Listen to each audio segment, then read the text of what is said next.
Tak tanya, kenapa yuyu halal? Karena amfibi Gus, bisa hidup di dua alam. Memangnya kepiting? Enggak. Oh beda. Ternyata beda maksudnya. Eman Gus kalau haram. Eman kan, kalau yuyu haram kan nggak ngefek kan, kecil. Ini mufti kok. Oh udah kadang halal, udah kadang makan selama ini. Iya selama ini udah kadang makan itu. Makanya banyak kiai yang mengharamkan kepiting sebetulnya, tapi minoritas kan. Minoritas. Tapi yang mengharamkan yuyu mayoritas, wong kecil aja. Jadi kita ribet ikut siapa? Gitu. Kata siapa ahli fikih gak mikir untung rugi. Makanya saya ini bingung, jadi saya ini kan kiai ya, kiai betul, susah kadang jadi kiai. Sebagian guru saya itu mengharamkan kepiting. Nah kalau kayak dolan di daerah Juwono Mas Nafis, daerah itu penghormatan tertinggi santri itu kalau nyugoi kiainya kepiting, karena itu makanan termahal. Bingung kan dia? Mau tidak makan itu kayaknya dipersiapkan betul Pak Arifin. Udah ada effort ya. Warna nyari yang mahal kan, mau makan itu sebagian guru kita mengharamkan. Akhirnya ya ada darurat tadi, makan sekadarnya. Kalau saya habis 3 pasti israf. Kalau habis 1 prosedur hormat yang nyugui. Itu susahnya jadi kiai. Kalau kamu kan tidak kiai, mumpung gratis. Enaknya gak jadi kiai kan itu Mas. Pertimbangannya mumpung gratis. Sudah gitu masih mun dibutuh mawon, makai dibutuh mawon. Oh digawa tenan. Tapi sebetulnya ada sisi naif dari yang bilang halal tadi. Ketika yang bilang halal, naif itu versinya, tapi ya nggak apa-apa, semoga dimaafkan Allah. Naifnya tadi, tapi saya tidak tapi itu masalah khilafiyah ya. Semoga yang mengatakan halal juga benar, karena punya perhitungan iman tadi. Tapi yang bilang halal itu tak tanya, yuyu itu halal apa haram? Lucunya jawab haram semua. Yuyu bahasa Indonesia nggak ada kayaknya. Nggak tahu juga saya apa. Yang penting paham tapi yuyu, yang kecil itu. Itu kalau diharamkan nggak ada yang protes ya? Nggak ada. Tapi kalau kepiting? Ini pakai model apa? Coba Pak Wafa, kalau alasannya amfibi, yuyu sama kepiting sama enggak? Kalau alasannya amfibi, hidup di 2 alam. Sama-sama. Kenapa kepiting jadi halal? Sama. Lebih bernilai. Ini juga mufti model baru. Mungkin muftinya menghalalkan itu. Iya makanya itu. Kan jadi kayak tadi ayam jago tadi orangnya tak tanya akhirnya. Andekan yang kecelakaan itu ayam kecil. Kamu tanya saya enggak? Ya enggak, terus langsung tak buang. Kan langsung dibuang. Berhubung ayam besar. Eman kan. Tapi nurani aja sebetulnya protes. Nyembelih klekek-klekek. Kadang kan apa kejet-kejet itu sudah tunggu SOP jarum panjang. Ya tapi apapun itu ini ilmu harus didengar ya supaya sampean tahu ya, ada hayat mustaqirroh, ada hayat mustamirroh, ada hayat ittiroriyah, paling enggak kita ngerti lah. Karena nanti di bab B ya nyun sewu di bab apa B itu ya nanti nggak sahnya karena apa? Tidak mutamawal. Misalnya saya punya utang sama Pak Arifin ayam jago, tak bayar dengan jago yang mengalami kehidupan sudah seperti itu kan tidak sah. Meskipun itu hidup tapi sudah tidak hayat yang mustamirah, tidak normal. Jadi ilmu itu apapun tidak cocok kita karena beda mazhab misalnya, tetap sebagai apa? Ilmu. Jadi jangan pernah anti ilmu meskipun kita tidak cocok. Dulu saya itu heran sama Abu Hanifah karena membolehkan merujuk wakaf.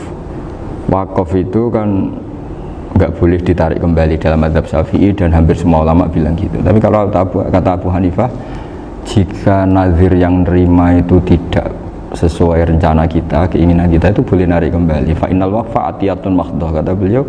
Wakaf itu ya pemberian normal saja. Suatu saat ada peristiwa gini Pak Arifin ya, ada orang kaya raya mewakafkan tanah itu senilai kalau nggak salah itu 60 miliar. Singkat cerita beliau bermain apa gitu, bisnis apa itu bangkrut, kemudian itu belum disertifikatkan wakaf, kemudian nggak ada yang disawang coro Jawa, nggak ada yang dilihat, terus mau dibeli sama nyuwun sewu sampai yang mau beli yang mampu itu non muslim. Singkat cerita ada orang kaya muslim yang mau beli itu tapi ada problem karena itu wakaf. Tapi kalau nggak dibeli itu malah dibeli non muslim. Tanya saya, akhirnya saya jawab nggak apa-apa dibeli saja, ngikuti mazhab Abu Hanifah. Karena kalau Madzhab Syafi'i itu enggak sah semua pembeliannya. Tapi apa artinya madzhab kalau kita berpikir enggak sah tapi yang jual melakukan? Nah itu yang enggak dipikirkan oleh orang-orang fikih yang di Menara Gading. Apa gunanya kita bilang enggak sah? Tapi yang punya tanah tadi tetap menjual. Karena tidak mengindahkan hukum itu. Mau apa coba? Makanya saya bilang bagi tentang Gus itu enggak ada kaulnya dalam madzhab Syafi'i. Saya bilang kamu mengharamkan itu tidak ada gunanya karena itu tetap dilakukan. Jadi kita pertimbangannya ndak itu, daripada dikuasai situ mendingan kita. Betul. Nah itu sisi-sisi fikih. Makanya ini kita ngaji fikih ndak segampang itu memberi fatwa karena pertimbangannya banyak, Pak. Ndak hitam putih. Ndak hitam putih gitu maksud saya, ini cerita. Jadi nanti kamu ngerti. Jadi mau apa coba? Itu kan ibarat gini. Hukumnya kita ngajar perempuan itu masalah sebetulnya secara karena itu ajnabiyah. Tapi fikih mentoleransi li ajli ta'lim karena untuk belajar enggak apa-apa. Kalau sudah jadi fakta itu ribet. Dia maunya belajar sama kamu dan sekali kamu tidak mau belajar ke yang lain yang potensi menyesatkan. Jadi fikihnya bukan masalah nazar lagi, sudah penyelamatan. Ribet kan kalau sudah begitu. Saya punya kenangan yang menurut saya itu harus jadi trauma. Siapapun harus jadi trauma. Ini cerita sedikit. Ini masih ngaji fikih, pertimbangan. Ada orang itu sangat khusyuk, Pak Rifin. Sangat khusyuknya di rumahnya Pak Wafa itu nggak ada TV, nggak ada motor, nggak ada apa saja. Ketika anaknya berkembang agak dewasa, itu pertama naik motor itu ya utang jasa sama kawan-kawannya. Pertama dia ngelihat nikmati TV ya dari kawan-kawannya. Corong Jawa, mbek tanggane lah. Padahal orang tuanya ini protektif justru karena banyak tangganya sing ndak pati Islami lah. Ya mereka orang Islam tapi ya enggak sholat, enggak apa. Singkat cerita orang tuanya ini datang ke rumah saya nangis, Mari. Nangis Gus, sekarang saya ikrar bahwa mazhab Abah jenengan Kiai Nur Salim, bapak saya itu mazhab jenengan itu lebih hebat timbang mazhab kula. Nangis dia. Dulu saya itu agak menyalahkan Kiai Nur Salim jenengan karena longgar di rumah ada TV, ada motor. Terus dia cerita. Nah karena anaknya ini pertama bisa naik motor, untuk anak ABG ini kan jasa yang luar biasa. Karena dia butuh sekali bisa naik motor, dipinjemin. Akhirnya walhasil anaknya ini nyon saya merantau ke Jakarta kemana? Akhirnya lam yusolli wa lam yasum. Padahal anaknya ya kiai kampung. Terus tak ceritain. Terus akhirnya dia tanya, kenapa sih Gus jenengan sama Abah kok longgar gitu sama anak? Tak ceritani gini Pak Arifin, menurut ilmu al-insan abdul ihsan, manusia itu budaknya kebaikan. Karena utang jasanya sama anak ini, ya dia akan ainut anak ini. Sementara kenangannya baik jenengan mbok amui. Tidak boleh. Dia baru ngakui, ya Gus saya itu nyun sewu hanya khusyuk tapi kurang ilmu. Tadi dia hanya berdasar khusyuk. Bocah kok main delok TV kan pikirannya hanya gitu. Ini cerita ilmu, saya bukan menjustifikasi manapun, ini kan cerita ilmu Pak Arifin ya. Jadi semuanya itu ada hitung-hitungannya. Coba kalau kita terlalu stakung be anak pertama naik motor jasanya orang nggak sholat ya, pertama roh TV jasanya orang nggak sholat. Coba terikatnya anak ini sama kita apa sama orang itu? Sama orang itu. Bayangkan kalau umur ABG, kalau umur sak Arifin Pak Wafa ini nafsu astagfirullah kan. Iku ya job tuwa nome ya ora. Gaya tok, bareng tua udah khusus gaya tok. Aslinya namanya bodoh. Ya saya sama-sama semuanya. Cuma saya akan lebih jujur dari biasa. Jadi orang itu harus ngitung gitu. Itu kenapa Mbah Mun tuh kiai alim alama. Setahu saya dalamnya ada TV. Putra-putra ini lihat TV. Meskipun kita tidak mungkiri negatifnya TV, kita nggak mungkiri Pak Arifin ya. Tapi tadi ketika anak-anak ABG itu pertama lihat TV jasanya tonggone. Kalau kebetulan tanggane wong soleh nggak masalah ya. Kalau enggak, itu nangis ke rumah saya itu ya. Nyesel dia. Tapi saya bilang gini, ini jenengan tiang soleh, mesti anak jenengan suatu saat kembali. Coba pola jenengan harus rubah. Ini hebatnya Nabi. Ketika Sayyidah Aisyah masih kecil, minta diperlihatkan li'bul habasyah. Itu ya diturutin kan masyhur itu. Kayak apa Nabi? Karena kalau nggak diturutin, pasti Sayyidah Aisyah akan ngidolakan mainan yang lain yang di luaran sana malah. Itu karena Nabi punya kearifan tadi. Jadi ini kan ilmu, lagi-lagi ilmu. Jadi yang semua itu harus dibaca dengan ilmu. Makanya kata Nabi, ad-dunya mal'unatun mal'unun fiha illa dzikrawah wa ma'alahu au aliman au muta'alliman. Karena dunia ini hanya bisa dibaca dengan ilmu. Yang diridhai Allah maksud saya hanya bisa. Saya itu banyak kenal menteri, kenal pejabat. Tapi saya tidak pernah melihat itu sebagai pejabat. Melihatnya itu orang yang ingin belajar agama. Karena sekali salah melihat, yang hidup itu tamaknya Pak Arif. Yang hidup kan tamaknya. Saya kenal orang kaya kok melihat kaya, yang hidup itu tamaknya, ingin dapat ini, dapat. Tapi kalau melihat itu sebagai hamba Allah yang ingin belajar, insya Allah kita selamat dari tamak. Meskipun kita ya manusia tidak sempurna. Setidaknya ketika dia lomo atau tidak lomo, nyalami template apa tidak ngefek, karena kita melihat ini mau belajar.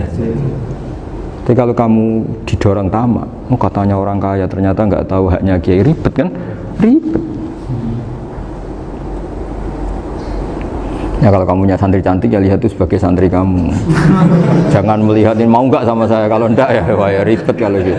Ini anak-anak muda harus dilatih ikhlas, bahaya ini santri-santri sampean kalau nggak dilatih ikhlas ini bahaya.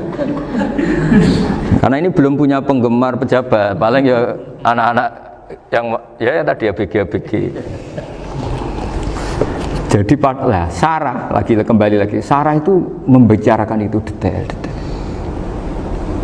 Jadi ya makanya kenapa orang mati yang lahir langsung meninggal itu nggak wajib disolati. Alasannya di fikih ya lucu, karena dikatakan sholat mayit di mana-mana mayit itu sabakohu hayatun.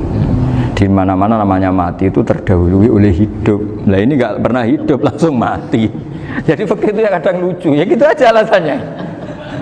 Kamu nyolati apa? Mayit. Kenapa kok mayit? Ya mayit itu namanya mayit. Orang mati. Orang mati. Orang mati artinya pernah hidup. Hidup. Nah itu Sarah. Jadi ketika matan hanya cerita wasiktu alladzi lam yastahila, nggak pernah nangis, lam yusalla alaih. Sarah bilang mergo ora tahu urip. Kalau nggak pernah hidup berarti nggak bisa dikatakan mati. Kayak sampean miskin itu kan nggak bisa dikatakan bangkrut. Ya, ya miskin aja gitu loh. Kan gitu ya. Karena nggak pernah kaya. Kayak Mas Nafis nggak bisa dikatakan, oh itu Qurannya lupa gimana? Nggak pernah hafal. Jadi yang dikatakan lupa itu pernah hafal.